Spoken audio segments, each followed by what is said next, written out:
¿Alguna vez has pasado días, semanas o incluso meses orando y has sentido que el cielo se cerraba? ¿Que tus palabras chocaban contra el techo y rebotaban? No estabas rezando muy poco. No estabas rezando mal, pero algo lo bloqueaba todo. Hay una cadena invisible que ata tus oraciones incluso antes de que lleguen al trono de Dios. Y esa cadena tiene un nombre: la falta de perdón. Hoy voy a mostrarles algo que Juan Wesley descubrió en las Escrituras y enseñó usando palabras que él mismo llamó las cosas más aterradoras que jamás predicó. Pero antes de que cierres el video pensando que ya lo sabes, necesito preguntarte: ¿estás absolutamente seguro de que no hay nadie en tu vida a quien no hayas perdonado verdaderamente todavía?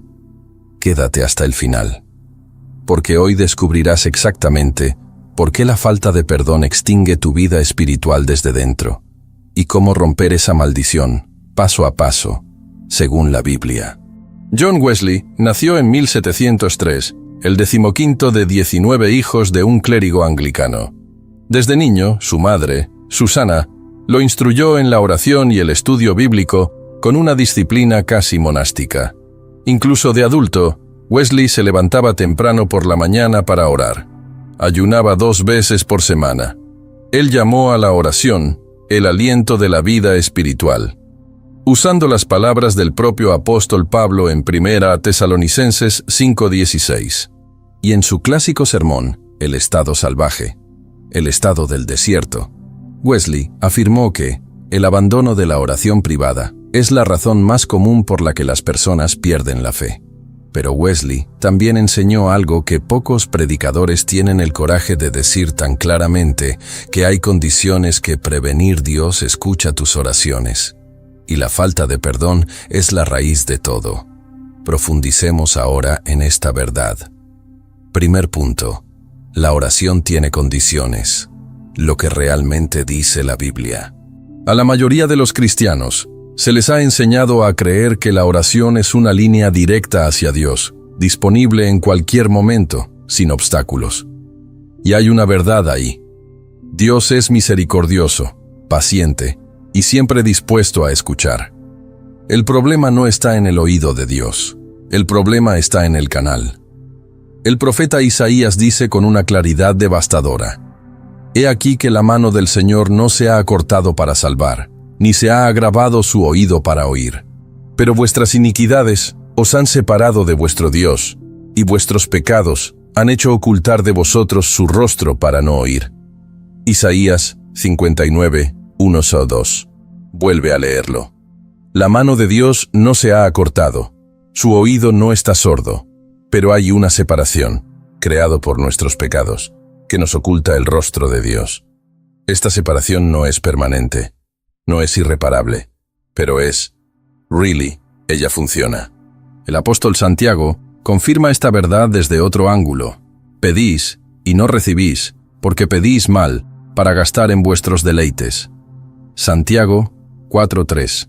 Hay oraciones mal construidas, hay motivaciones erróneas, hay condiciones incumplidas. El salmista también lo señala. Si en mi corazón hubiera yo albergado maldad, el Señor no me habría escuchado.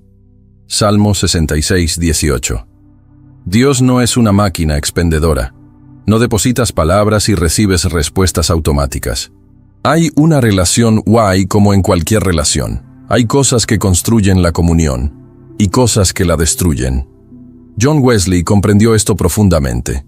En sus escritos sobre la oración, insistió en que la oración no es para el movimiento de Dios, porque Dios ya está más dispuesto a dar que nosotros a pedir. La oración sirve para conmovernos, alinearnos con el corazón de Dios, posicionarnos para recibir lo que Él ya desea concedernos. Y cuando hay falta de perdón en el corazón, esta alineación se rompe.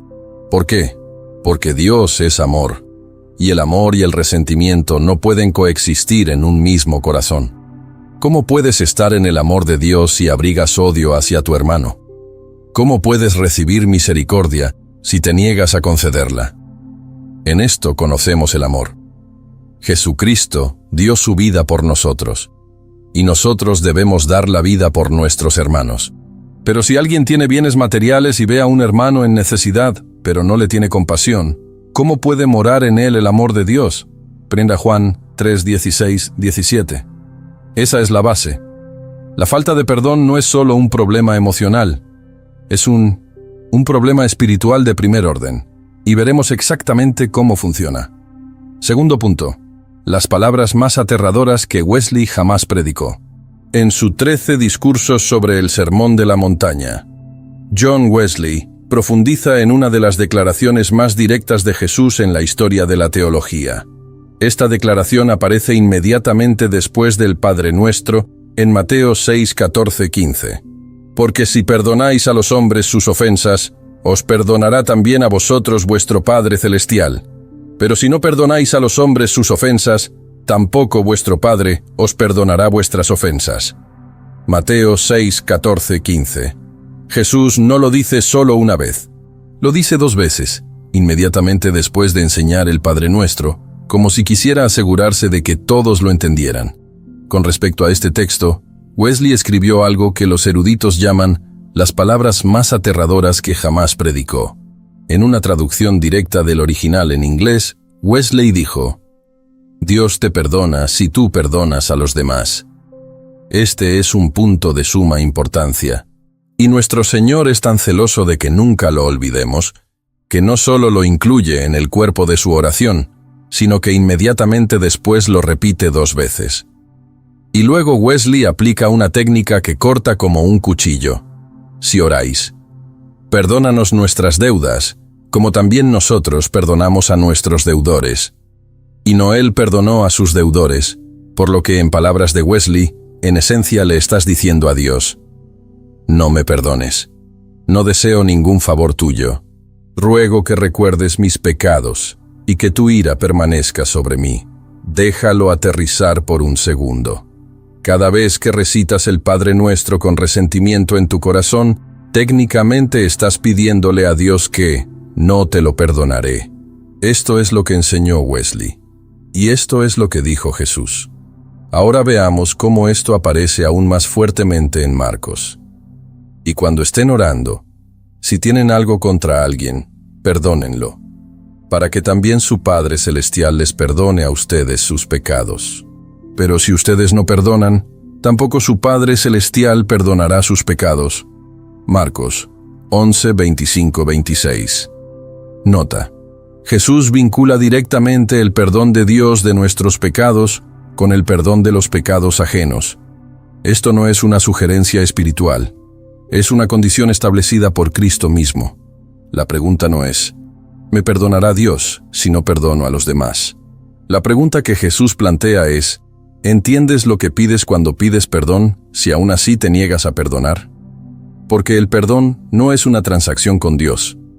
Es una actitud del corazón que demuestra que realmente has comprendido lo que Dios hizo por ti en la cruz. Tercer punto. Los 6 efectos de la falta de perdón en la vida espiritual. La falta de perdón no solo afecta a un frente, es como un veneno que se extiende por toda la vida espiritual. Enumeremos los 6 efectos documentados en las Escrituras. 1. La falta de perdón crea una separación entre usted y Dios. Ya vimos Isaías 59, 1, 2. El pecado no perdonado, incluido el de no perdonar, crea una barrera espiritual. No porque Dios nos abandone, sino porque el corazón no reconciliado no puede ascender a la presencia de Dios. Jesús confirma esto de una manera sorprendentemente práctica en Mateo 5, 23, 24. Por tanto, si estás presentando tu ofrenda en el altar y allí te acuerdas de que tu hermano o hermana tiene algo contra ti, deja tu ofrenda allí delante del altar. Ve primero y reconcíliate con ellos, luego ven y presenta tu ofrenda. Mateo 5, 23, 24. Ni adoración, ni ofrendas, ni adoración. Nada tiene valor ante Dios cuando hay una relación que reconciliar. 2. La falta de perdón retrasa y bloquea las respuestas a las oraciones. Marcos 11, 25 ya lo establece. Pero va más allá. El resentimiento crea un estancamiento espiritual que impide la comunicación con Dios. Oras, pero tus palabras parecen no llegar al trono. No porque Dios no exista, sino porque hay un obstáculo que no se ha eliminado. 3. La falta de perdón genera una raíz de amargura que todo lo contamina.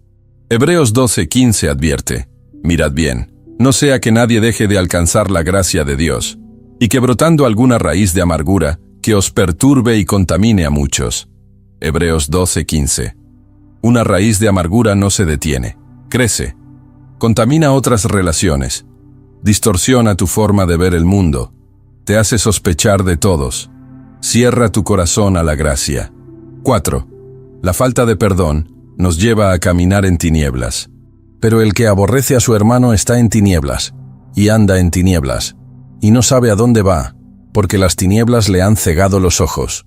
Primeme, Juan 2:11. El odio, fruto maduro de la falta de perdón, te ciega espiritualmente. Pierdes el discernimiento. Pierdes el rumbo. Empiezas a tomar decisiones basadas en el resentimiento, no en la sabiduría de Dios. 5. La falta de perdón abre la puerta al adversario. El apóstol Pablo, en 2 Corintios 2:10-11, al instruir a la iglesia de Corinto a perdonar a un creyente que había pecado, dice: para que Satanás no tenga dominio sobre nosotros, pues no ignoramos sus maquinaciones. En 2 Corintios 2:11. La falta de perdón es una de las principales maneras en que el adversario nos domina emocional y espiritualmente. Donde hay amargura, hay una oportunidad para que el acusador actúe. 6. La falta de perdón nos atrapa en una prisión espiritual. Jesús cuenta la parábola del siervo despiadado en Mateo 18:23-35. Un siervo, a quien se le había perdonado una deuda impagable, se niega a perdonar ni la más mínima a un colega. Y el rey, al enterarse de esto, entrega al siervo despiadado a los verdugos hasta que lo pague todo. Jesús concluye: así también mi Padre Celestial hará con vosotros si no perdonáis de corazón cada uno a su hermano. Mateo 18:35. El encarcelamiento espiritual no es una metáfora amable.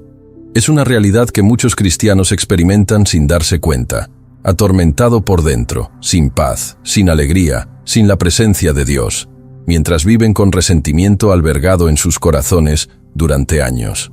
4. ¿Por qué es tan difícil perdonar? La raíz del problema. Saber que necesitas perdonar es fácil. Hacerlo de verdad es otra cosa. Si hay algo que respeto en las enseñanzas de John Wesley, es la honestidad con la que abordó la verdadera experiencia cristiana. Wesley reconoció en sus cartas y diarios personales que la falta de perdón era algo con lo que él mismo había luchado durante años de su vida. Entonces, ¿por qué es tan difícil?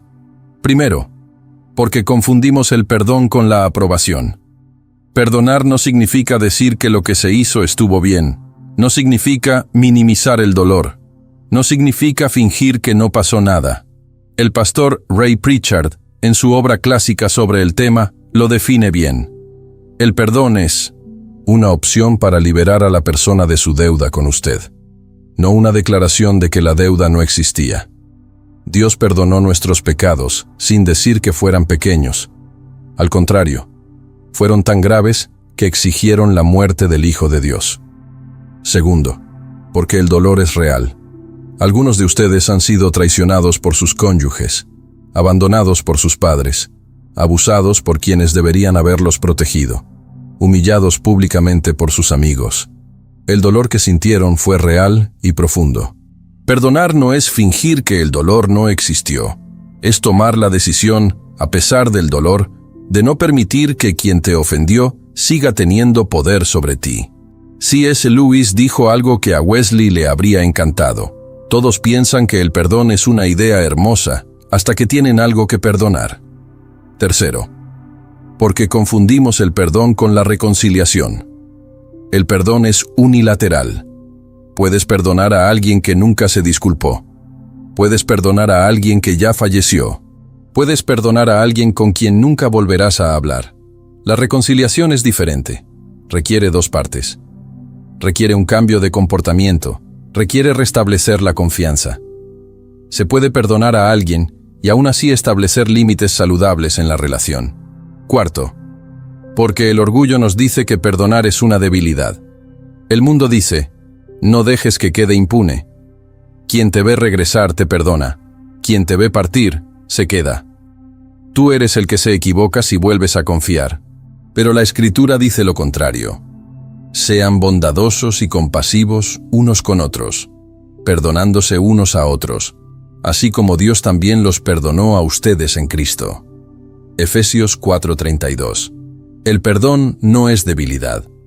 Es el acto más poderoso que un ser humano puede realizar, porque va en contra de la naturaleza misma de la carne. Quinto, porque a veces no nos damos cuenta de que aún no hemos perdonado. Aquí está el punto más peligroso. Algunas personas ya han dicho, te perdono, con la boca, pero en el fondo aún guardan resentimiento. Todavía sienten ira cuando se menciona el nombre de la persona. Aún reviven el recuerdo de la ofensa con amargura. Esto no es perdón, esto es supresión, lo cual es diferente de la liberación. Wesley lo comprendió. En sus cartas pastorales, instruyó a las personas a buscar el perdón no como un estado emocional, sino como decisión continua del corazón, que se renueva cada vez que regresa el recuerdo de la ofensa. Quinto punto, la parábola que os contó Jesús. Quiero que cierres los ojos por un momento, metafóricamente hablando, y entres en la parábola más aterradora y liberadora que Jesús jamás contó sobre el perdón. Esta es la parábola del siervo despiadado. Mateo 18:23-35. Un rey decide ajustar cuentas con sus sirvientes. Llaman a uno de ellos que debía dinero, 10,000 talentos. Para que se hagan una idea, un talento equivalía aproximadamente a 20 años de salario de un trabajador promedio. 10,000 talentos serían una deuda de cientos de miles de años de trabajo. Era literalmente impagable. Era una cifra exagerada, una deuda inexistente en el mundo real, porque ningún ser humano podría jamás acumularla. El punto de Jesús era este. La deuda era absurdo, era imposible. Y el rey canceló todo. El sirviente salió por la puerta, libre, absuelto, sin el peso de su vida entera sobre sus hombros. ¿Y qué pasó después? Encontró a un colega que le debía 100 denarios, el equivalente a unos meses de salario. Una deuda real, sí, pero infinitamente menor que el que acababa de cancelar. Y agarró a su compañero por el cuello. Le exigió que pagara.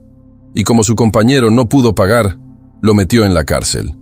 Los demás sirvientes estaban tan perturbados que fueron a decírselo al rey. Y el rey llamó a aquel sirviente y le dijo, «Siervo malvado, te perdoné toda esa deuda porque me lo rogaste. ¿No debías tú también tener misericordia de tu compañero, como yo tuve misericordia de ti?» Mateo 18:32-33. Y lo entregó a los verdugos. Jesús concluye con la frase que cité antes. Así también mi Padre Celestial hará con vosotros si no perdonáis de corazón cada uno a su hermano. ¿Ves lo que dice Jesús? Toda ofensa que alguien haya cometido contra usted, sin importar cuán grave sea, es 100 denarios comparado con la deuda que Dios canceló por ti en la cruz. Esto no minimiza tu dolor, pero pone en perspectiva lo que significa ser perdonado por Dios y luego negarse a perdonar a los demás.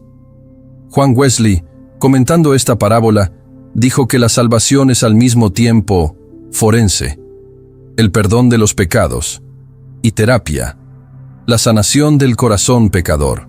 No solo recibes perdón, sino que te transformas en alguien capaz de perdonar.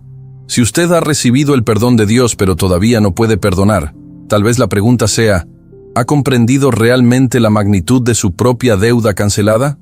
En Él tenemos redención por su sangre, el perdón de pecados según las riquezas de su gracia. Efesios 1:7.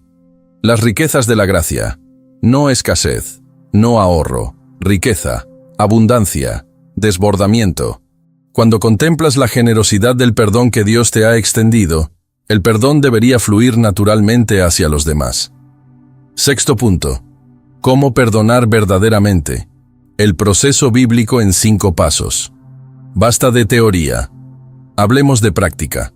Si reconoces que hay alguien a quien aún no has perdonado, o a alguien a quien has perdonado con la boca pero no con el corazón, ¿cómo lo haces realmente? ¿Cómo describiría Wesley este proceso a la luz de las Escrituras? Paso 1. Reconocer la ofensa sin minimizarla. El perdón no empieza negando que te hayan hecho daño. Empieza admitiendo: sí, esto estuvo mal, me dolió. Esta deuda existe. La Biblia no te pide que finjas que las cosas están bien cuando no lo están. Te pide que, a pesar del dolor, elige el perdón. Paso 2. Tome la decisión deliberada de perdonar, como un acto de obediencia. Aquí está el punto que lo cambia todo. El perdón no es un sentimiento, es una decisión. Efesios 4:32 utiliza el imperativo: perdonándoos unos a otros. Esto es una orden, no una sugerencia emocional. Wesley enseñó que el perdón es un medio de gracia, al igual que la oración, la comunión y la lectura de la Biblia. Lo practicas como un acto de obediencia, y la gracia de Dios te sostiene en esa práctica. Dígalo en voz alta si es necesario: Señor, decido perdonar a nombre de la persona, no porque mis sentimientos hayan cambiado aún, sino porque tu palabra lo ordena y me das poder. Paso 3. Deje a la persona al juicio de Dios. Una de las razones por las que no perdonamos es porque sentimos que debemos defender la justicia, que si perdonamos, la persona se saldrá con la suya. Pero Romanos 12:19 dice: no os venguéis, queridos míos, sino dejad lugar a la ira de Dios, porque escrito está: mía es la venganza, yo pagaré, dice el Señor. Romanos 12:19. Cuando perdonas, no estás diciendo que la persona no tendrá que rendir cuentas. Estás diciendo: ese juicio pertenece a Dios, no a mí. Es un acto de humildad y confianza en la justicia divina. Paso 4. Oremos por la persona que nos ofendió. Esto es radical. Esto es contracultural. Esto es exactamente lo que Jesús ordenó. Pero yo os digo: amad a vuestros enemigos y orad por los que os persiguen. Mateo 5:44. No necesitas sentir amor por la persona para orar por ella. Pero al orar por ella, abres el camino para que Dios obre, tanto en su corazón como en el tuyo. En sus oraciones personales grabadas, John Wesley siempre intercedía por quienes le habían causado dificultades. No se trataba de ingenuidad, sino de una práctica espiritual deliberada que le mantenía el corazón libre. Paso 5. Renueva tu perdón cada vez que el recuerdo regrese. Perdonar no significa que el recuerdo desaparecerá. Significa que cada vez que el recuerdo de la ofensa resurja, reafirmarás tu decisión. Recordar y tener que elegir de nuevo no es una debilidad de fe. Es la disciplina espiritual del perdón en la práctica. La Biblia dice acerca de Dios: cuanto está lejos el oriente del occidente, hizo alejar de nosotros nuestras rebeliones. Salmo 103:12. Dios no olvida en el sentido de perder información. Olvida en el sentido de no imputarla, exigirla, ni usarla en nuestra contra. Y eso es lo que debería reflejar nuestro perdón humano. Wesley resumió bien el espíritu de este proceso en su famosa oración de perdón. Perdónanos a todos, Señor, nuestros pecados de omisión y de comisión, los pecados de juventud y los de madurez, los pecados del alma y los del cuerpo.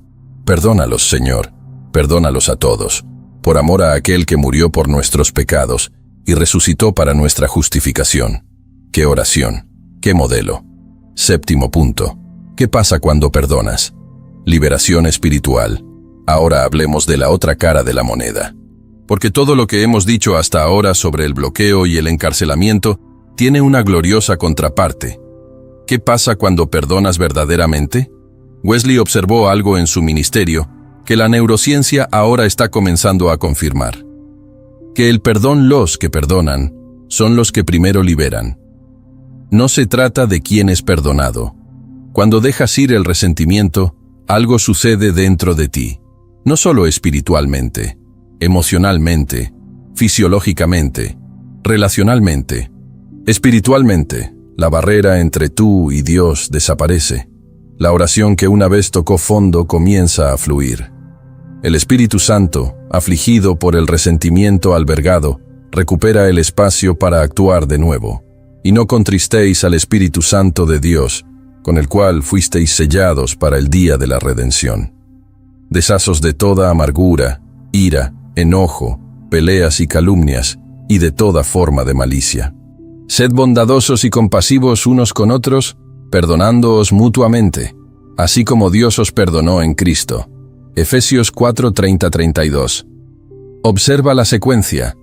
No contristar al Espíritu Santo es conectado directamente para eliminar la amargura y perdonarnos unos a otros. Emocionalmente, la amargura es agotadora. Aferrarse al resentimiento requiere una enorme energía. Al soltarlo, se siente un alivio casi físico. El teólogo estadounidense Louis Smedes dijo la famosa frase: perdonar no es olvidar, es tener un recuerdo sin rencor. Puedes recordar lo que pasó, pero sin el veneno, sin el dolor agudo, sin esa opresión en el pecho cuando se menciona el nombre de la persona. Relacionalmente, el perdón no solo libera a quien perdona, a menudo abre la puerta a una reconciliación genuina, cuando es posible y saludable. En términos de oración, la promesa de Jesús en Marcos 11:24. Todo lo que pidáis en oración, creyendo, lo recibiréis. Está directamente relacionado con el versículo siguiente, que habla del perdón. El contexto es inseparable. La oración eficaz y el perdón iban de la mano en la teología de Wesley. En sus cartas, describió momentos en los que, tras reconciliarse con alguien o perdonar deliberadamente una ofensa, sintió un avivamiento inmediato en su vida de oración. Las respuestas llegaron. La presencia de Dios fue restaurada. La promesa bíblica es clara. Si confesamos nuestros pecados, Él es fiel y justo para perdonarnos nuestros pecados y limpiarnos de toda maldad. 1 Juan 1:9. Purificación. No solo el perdón individual, sino la purificación de toda injusticia. Esto incluye la injusticia del corazón que ha albergado resentimiento. Y hay una hermosa imagen en la historia de Job que muchos ignoran. Job estaba afligido, sufría, y sus amigos, quienes deberían haberlo consolado, lo acusaron injustamente. Al final, Dios restauró a Job. ¿Y cómo comienza la restauración? Y el Señor restauró la fortuna de Job cuando oró por sus amigos. Bueno, 42:10. No cuando Job se quejó de sus amigos, no cuando exigió justicia, cuando él oró por sus amigos, incluso por quienes lo habían lastimado. El punto de inflexión en el destino de Job comenzó con el perdón en forma de oración. Eso es lo que hace el perdón. Despeja el canal, devuelve la cautividad, restaura lo perdido. Alertas importantes. Antes de terminar, necesito hacer algunas preguntas directas. No es para condenar a nadie, sino porque a veces necesitamos ser confrontados honestamente para salir del estancamiento. Pregunta 1. ¿Cuánto tiempo llevas orando por algo que aún no ha sido respondido? ¿Y cuánto tiempo llevas con esa herida que ya has perdonado, pero que aún te duele cuando se menciona el nombre de esa persona? Pregunta 2.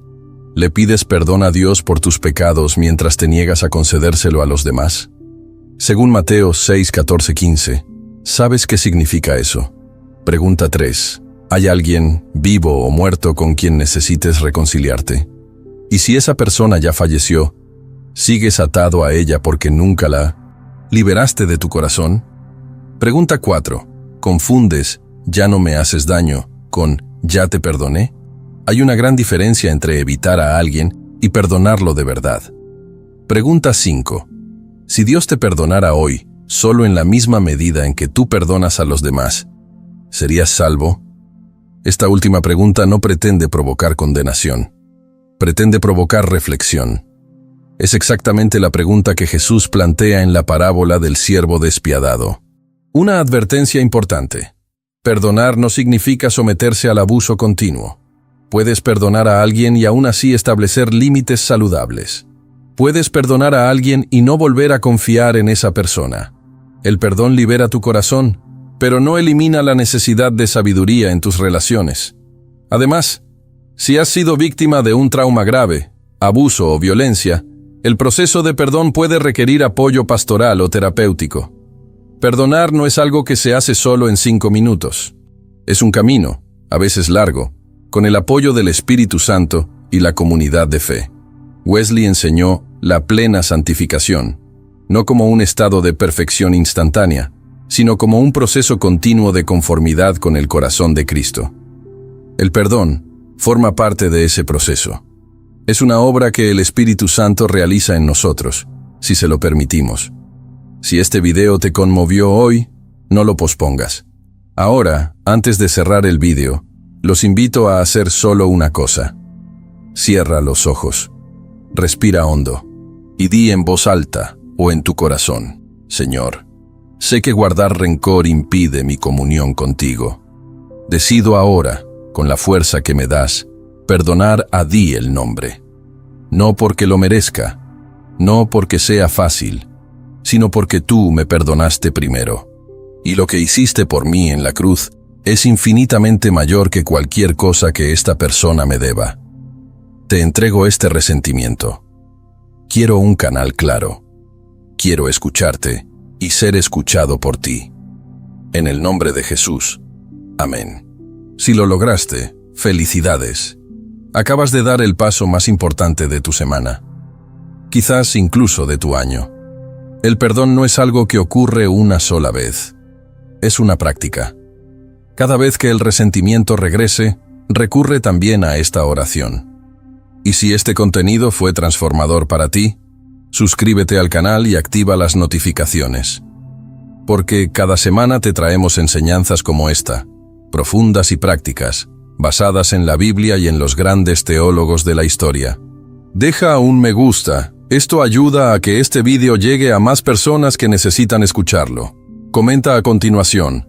Escribe, elijo perdonar, si hiciste esta oración hoy. Tu oración puede animar a cientos de personas que leerán los comentarios. Compártelo con alguien, sabes que estás estancado, que rezas sin respuestas, que tu corazón está cerrado. A veces, el mejor regalo que puedes darle a alguien es una llave de la libertad. Que el Señor te ayude a perdonar y pedir perdón para la gloria de Dios. Hasta entonces, que el Dios de toda gracia, misericordia y paz guarde vuestros corazones y vuestros pensamientos en Cristo Jesús.